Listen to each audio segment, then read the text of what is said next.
Today on Rated R for Review, we're going to take a step back and reflect on some of the workings of Anton Yelchin, who is a terrific young talent in Hollywood with a promising career who's gone too soon. Good morning, Vietnam! You are a toy!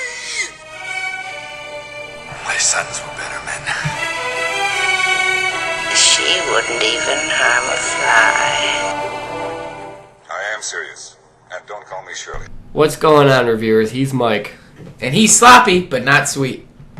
And today we're talking about Anton Yelchin. I said per day. I said today. He said per day. Fuck off, I said today. And per day we're talking about Anton Yelchin and one of my personal favorites of his, Odd Thomas. Definitely. Odd Thomas is a movie about a clairvoyant fry cook named Odd Thomas, played by Anton Yelchin, who tries to figure out a great tragedy before it can happen in the small town of Picamundo in, was it New Mexico? Yeah, Sure. It's one of the states down south. Yeah, down south. Southern. Yeah, sure. That's what, like 10% of people consider that southern? New Mexico? Yeah. It's a state It most certainly is a state. that's considered pretty southern, considering it's newer than Mexico. What happened to the old one? We don't talk about that. They're building a wall right here. So anyways, the Odd Thomas, he has a little special ability where he can actually see dead people. He can see them, communicate with them, but they can't speak back because, according to Odd Thomas, the dead don't speak. Odd Thomas came out in 2013, and it was a movie that really flew under the radar because of a rights issue that prevented the film from being able to be released in theaters at a wide form. So, with a budget of $27 million, it only made $721,000, which is unfortunate because this is really Very underrated. It's a very good film. As far as just story goes, you can see it has a lot of problems. It's directly adapted from the Dean Koontz novel series of Odd Thomas, the same name, which I have read, and personally I think the book is better than the movie, which generally you will find, but as far as a movie adaptation goes, this is pretty good. Right. Has a lot of nods to the book and winks. The movie has William Dafoe as Chief Porter, who is basically the closest thing Odd Thomas has to, I would say, a father figure in his life. He has a dad, but he's not really close with him. His mom is crazy and doesn't speak to her at all. But the thing that sets this movie out for Anton Yelchin, in my opinion, is the emotional range he has to go through in this film. The contrast between him and Stormy, which is played by Stormy Llewellyn, his girlfriend, played by Addison Timlin, who is their relationship in the film is really what brings it home for me. 'Cause yeah. They were perfect for each other. Not a lot of times do you see on scene great chemistry between actors and actresses. You'll find it like, I think the biggest one you could say is like Leonardo DiCaprio and Kate Winslet from the Titanic. Mm-hmm. You know, but Anton Yelchin and Stormy Llewellyn, played by Addison Timlin, is right up there for me because I really felt the relationship was real. Fun fact, when they were acting, William Dafoe would actually sit there and watch them act together because he really enjoyed watching younger actors work. I think that's really cool. Because I would love to meet William Dafoe, and I think he's supremely talented, and then just him just sitting there watching up-and-comers, just like, man, look at, like, you know, that's got to be cool. So he was just sitting off in a corner watching these two act? Yeah, like, he wasn't even in the scene, and he'd be there to watch them act. That's cool. That's really cool. Yeah. With Odd Thomas, the movie isn't so much filled with action or, I would say, drama. It's more a personal journey that his character has to go through in order to set up basically the bigger world. And it's unfortunate we won't see any movies after this because, in my opinion, the way this movie ended, it deserved a sequel. But with the untimely passing of Anton, Well, it was like a mystery too, because the whole time you're trying to figure out what's actually going on. What's actually going on, right? They have the twists and the reveals and stuff like that. That's another thing this movie did really well. It has you thinking one thing the entire film, and then all of a sudden you're just like, oh no. Right. I think the best character in the film, other than Anton's Odd Thomas, is Stormy Llewellyn, which is his pretty much other half. I would say they definitely complete each other, which is like two sides of a coin. Mm-hmm. They were perfect together on screen, like we said.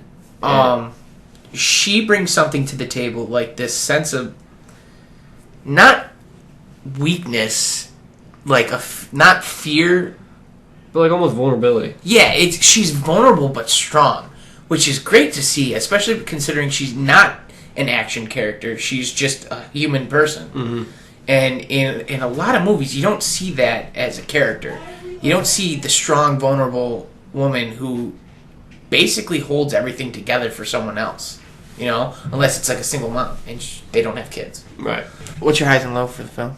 My personal high is how they were able to incorporate almost the fiction part of it with the non-fiction part. How I suspended my belief. Were you actually sat there allowing the kid to be like, all right, he can see dead people or see these crazy monsters happening. And he can fight. Right. And just allowing myself to get taken by that, as well as having this mystery aspect to it. So it was really cool to see like a mystery almost unraveling before you, right, that you were totally on board for. Right, and the monsters were totally believable. Like I just let it, and it was really well written. Yeah, it makes sense. I mean, Dean Koontz is a fantastic writer, so right. the source material is definitely there for this. And what was your high point of the film? Odd Thomas's relationship with everyone in the town, to be honest. Not just his relationship with Stormy, but William Dafoe's Chief Porter. You just get the sense that he really does freaking care for this kid, who he is not related to in any way. I mean, even Chief Porter's wife, you could tell she loves Odd like a son by just the way she refers to him as Oddie. Right. There's actually a character in the book that briefly appears in the film, played by Patton Oswalt.